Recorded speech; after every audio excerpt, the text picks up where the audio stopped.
Comme Jésus s'en allait au sortir du temple, ses disciples s'approchèrent pour lui en faire remarquer les constructions. Mais il leur dit, « Voyez-vous tout cela? Je vous le dis en vérité, il ne restera pas ici, pierre sur pierre, qu'il ne soit renversé. » Il s'assit sur la montagne des Oliviers. Les disciples vinrent en particulier lui poser cette question. « Dis-nous, quand cela arrivera-t-il?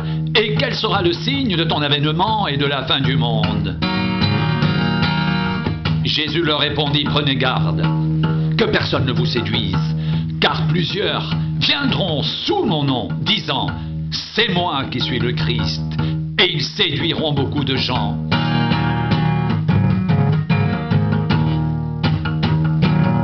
Vous entendrez parler de guerre et de bruit de guerre. Gardez-vous d'être troublés, car il faut que ces choses arrivent. Mais ce ne sera pas encore la fin.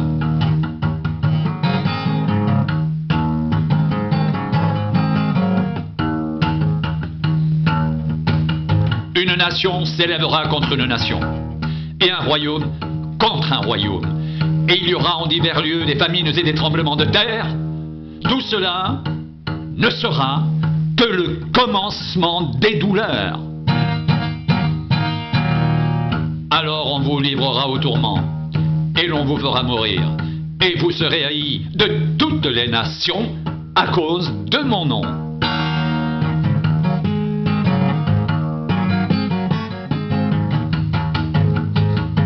Alors plusieurs succomberont, et ils se trahiront, se haïront les uns les autres. Plusieurs faux prophètes s'élèveront, et ils séduiront beaucoup de gens.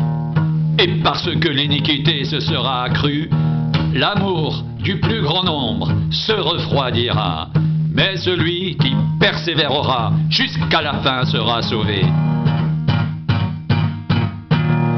Cette bonne nouvelle du royaume sera prêchée dans le monde entier pour servir de témoignage à toutes les nations. Alors viendra la fin.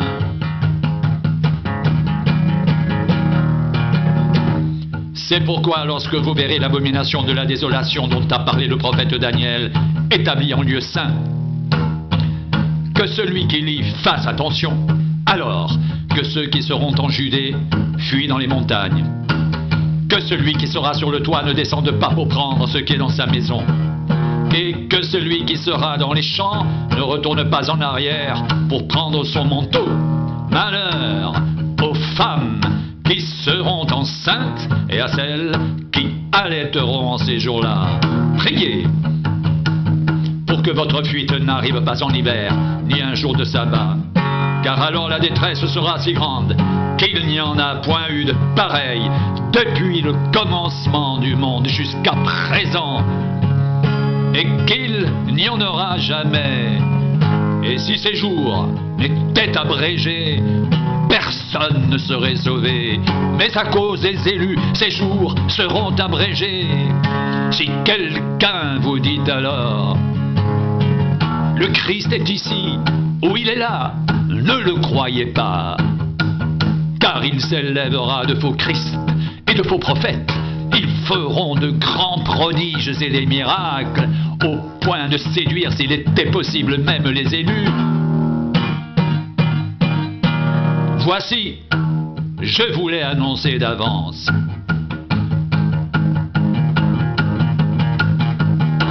Si donc on vous dit, voici, il est dans le désert, n'y allez pas.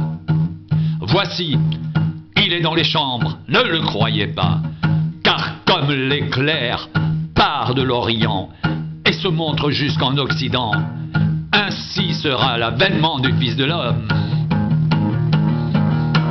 En quelque lieu que soit le cadavre, là s'assembleront les vautours.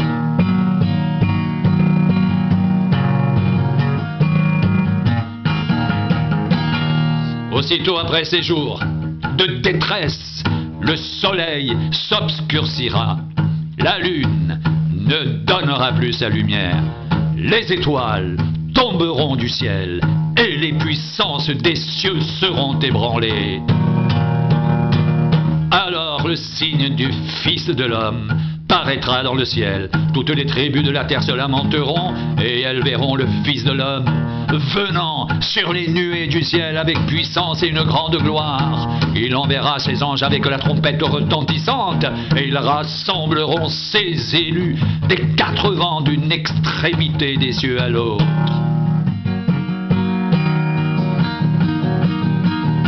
Instruisez-vous par une comparaison tirée du figuier.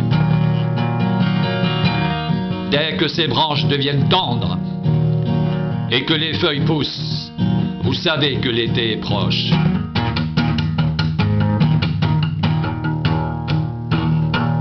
De même, quand vous verrez toutes ces choses, sachez que le Fils de l'homme est proche, à la porte. Je vous le dis en vérité, cette génération ne passera point, tout cela n'arrive.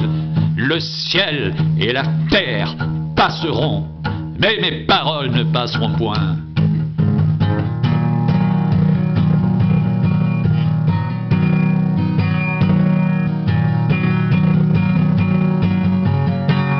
Pour ce qui est du jour et de l'heure, personne ne le sait, ni les anges des cieux, ni le Fils, mais le Père seul. Ce qui arriva du temps de Noé arrivera de même à l'avènement du Fils de l'homme. Car dans les jours qui précédèrent le déluge, les hommes mangeaient et buvaient, se mariaient leurs enfants jusqu'au jour où Noé entra dans l'arche. Et ils ne se doutèrent de rien jusqu'à ce que le déluge vienne et les emporte tous. Il en sera de même à l'avènement du Fils de l'homme. Alors, de deux hommes qui seront dans un champ, l'un sera pris, l'autre laissé. De deux femmes qui moudront à la meule, l'une sera prise, l'autre laissée. Veillez donc, puisque vous ne savez pas quel jour votre Seigneur viendra. Sachez-le bien, si le maître de la maison savait à quelle veille de la nuit le voleur doit venir, il veillerait et ne laisserait pas percer sa maison.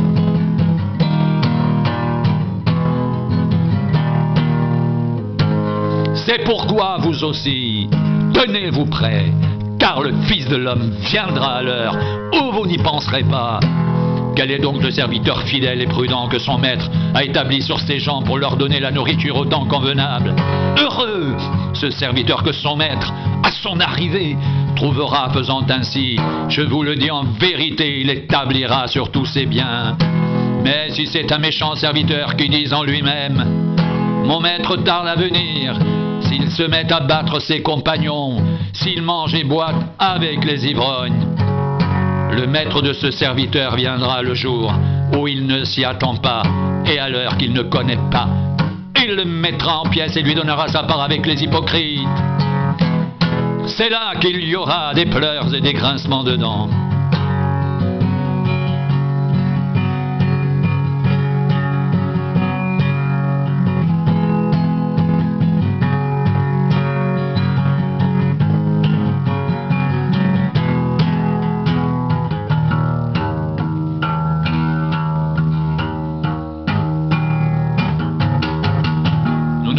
Frères, que vous soyez dans l'ignorance au sujet de ceux qui dorment, afin que vous ne vous affligez pas comme les autres qui n'ont point d'espérance.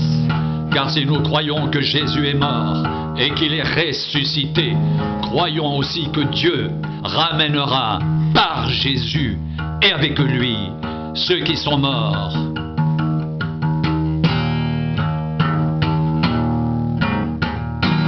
Voici en effet ce que nous vous déclarons d'après la parole du Seigneur. Nous les vivants, restés pour l'avènement du Seigneur, nous ne devancerons pas ceux qui sont morts.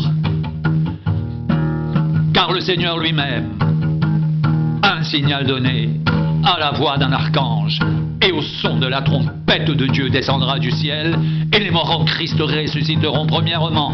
Ensuite nous les vivants, qui serons restés, nous serons tous ensemble enlevés avec eux sur les nuées, à la rencontre du Seigneur dans les airs, et ainsi nous serons toujours avec le Seigneur. Consolez-vous donc les uns les autres par ces paroles.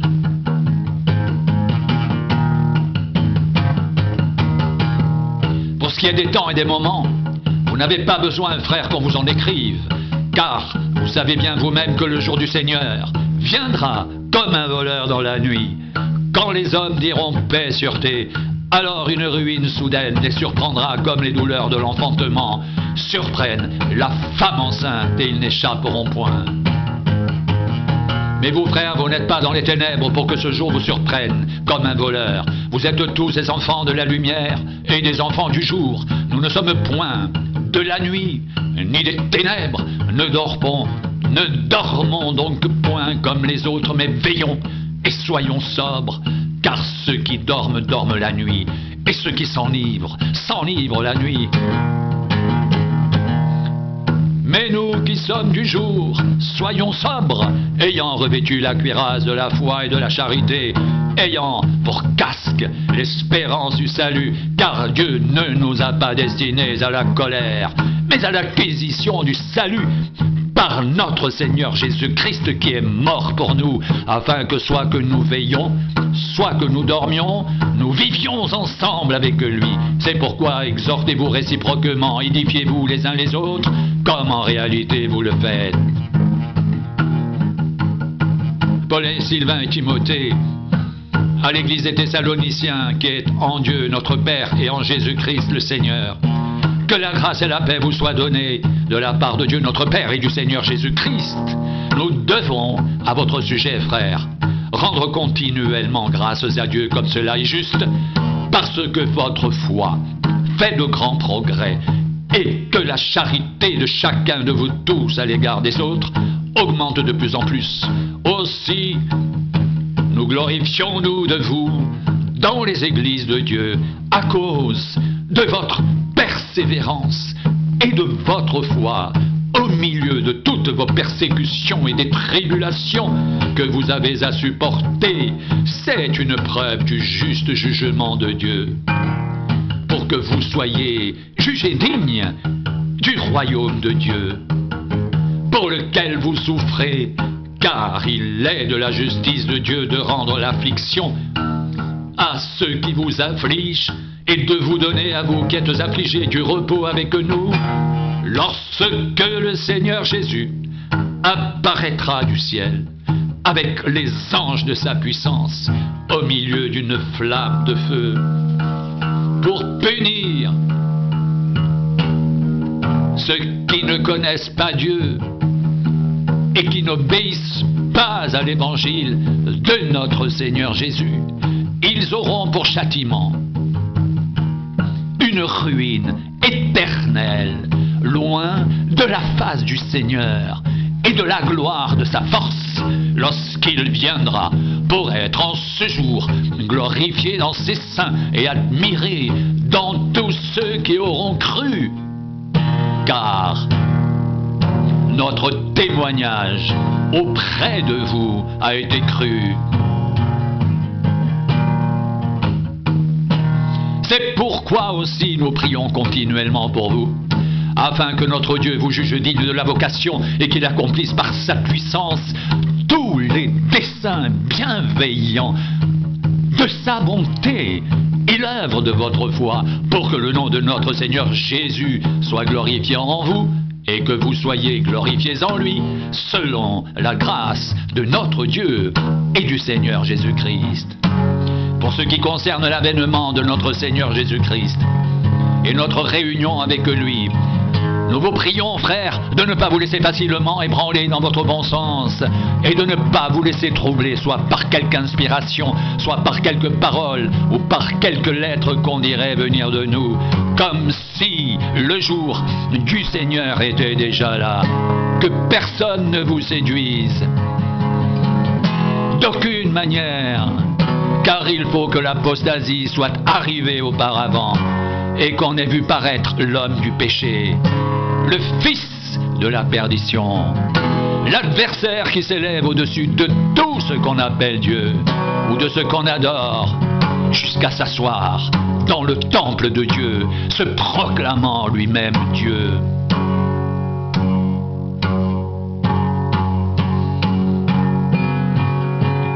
Ne vous souvenez-vous pas que je vous disais ces choses lorsque j'étais encore chez vous, et maintenant vous savez ce qui le retient, afin qu'il ne paraisse qu'en son temps. Car le mystère de l'iniquité agit déjà. Il faut seulement que celui qui le retient encore ait disparu, alors paraîtra. l'impie, que le Seigneur Jésus détruira par le souffle de sa bouche et qu'il anéantira par l'éclat de son avènement.